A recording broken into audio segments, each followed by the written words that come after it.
বাড়ির কি অবস্থা, ঘরের টিন পুরো খুলে দিয়েছি, বাড়ি পুরো ফাঁকা হয়ে গেছে। সো হ্যালো এভরিওয়ান, আসসালামু আলাইকুম। আমি তোমাদের কারিশমা দিদি। তোমরা সবাই কেমন আছো?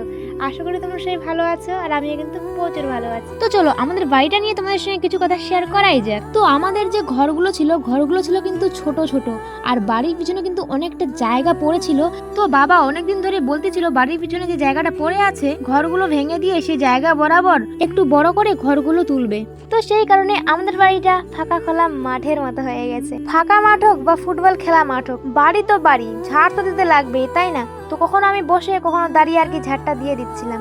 এরপরে আমি ঝাড়টা দিয়ে কিন্তু আমি বাসনগুলো মাজতে শুরু করে দিয়েছিলাম। আর আমি আজকে কাউকেই ডাক দিইনি, কারণ সবাই বলে আমি নাকি বলে বসে খাই।